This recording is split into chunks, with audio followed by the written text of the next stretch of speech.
वहीं बिहार में मतदाता सूची की सच्चाई चौंकाने वाली है। चुनाव आयोग के विशेष संघन पुनरीक्षण अभियान के दौरान जो आंकड़े सामने आए हैं वो बेहद हैरान करने वाले हैं। लगभग 52,30,000 से भी ज्यादा मतदाताओं के नाम पर तलवार लटक रही है, जिनके नाम कट सकते हैं। देखिए स्पेशल रिपोर्ट।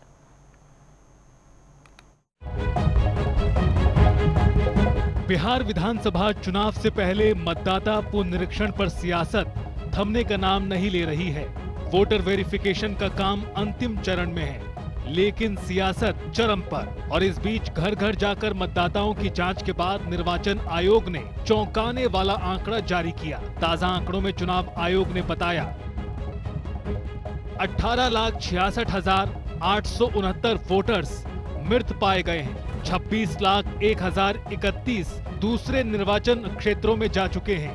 7,50,000 ऐसे मतदाता हैं जिनके नाम 2 जगहों पर वोटर लिस्ट में हैं, जबकि 11,484 वोटर्स अपने पते पर नहीं मिले। यानी लगभग 52,30,000 से भी ज्यादा मतदाताओं के नाम पर तलवार लटक रही है, जिनके नाम कट सकते हैं।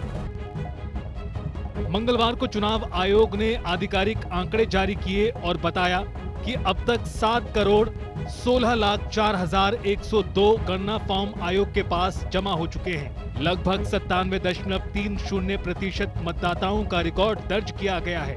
हालांकि पहला चरण पूरा होने में 3 दिन बाकी हैं, लेकिन बिहार में इस पर खूब सियासत हो रही है और नेता प्रतिपक्ष तेजस्वी यादव SIR की पूरी प्रक्रिया पर ही सवाल उठा रहे हैं। यानी आप समझिए कि ये लोग लगभग 50 से 80 लाख या हो सकता है उससे भी बेसी ज़्यादा जो सूची में से नाम यानी काटेंगे।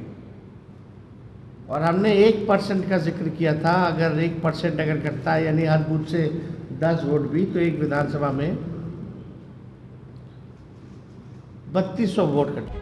विपक्ष सवाल उठा रहा है, सत्ता पक्ष शाबाशी दे रहा है और निर्वाचन आयोग के निर्णय को सही बता रहा है। सत्तारूढ़ दलों के नेता पूछ रहे हैं, आयोग और फर्जी वोटरों के नाम कटने से विपक्षी नेताओं के पेट में दर्द क्यों? जो भारत का नागरिक नहीं है, वैसे घुसपैठियों को वोट देने का अधिकार कैसे दिया जा सकता है? कि जो मर गए हैं उनका नाम है, जो जीवित हैं उनका नाम नहीं है, जो व्यक्ति है उसका 2-2 बार नाम है, उसका 3-3 बार नाम है, डुप्लीकेसी ऑफ द वोट। ये सारी शिकायतें विपक्ष निरंतरता में हर चुनाव के बाद करता रहा है। और आज जब उनकी शिकायत को एड्रेस किया गया है चुनाव आयोग के माध्यम से, तो उनको उस पर भी शिकायत है। तो छिट भी आपकी पट भी। क्या मैं पूछना चाहता हूं कि सारे चीज जब सामने में है, मृतक की, तो उसमें क्या आपत्ति है? क्या जो बाहर शिफ्ट हो गए हैं उनमें क्या आपत्ति है? क्या जो भारत के नागरिक नहीं हैं उनको वोट डालने दिया जाए? ये जानबूझ करके भ्रम और अराजकता फैलाने की कोशिश विपक्ष कर रहा है। मुझे एक बात बताइए, 18 लाख लोगों का वोट काटा गया है क्योंकि ये उनकी मृत्यु हो चुकी है। तो क्या विपक्ष के लोग कह रहे हैं कि जो लोग अब मर गए हैं उनका बोगस वोटिंग कराना, इसका डिमांड कर रहे हैं? क्या उसमें से 26 लाख लोग वहाँ नहीं रहते, उनका वोट हटा है, तो क्या जो नहीं है उनका बोगस वोट कराना है?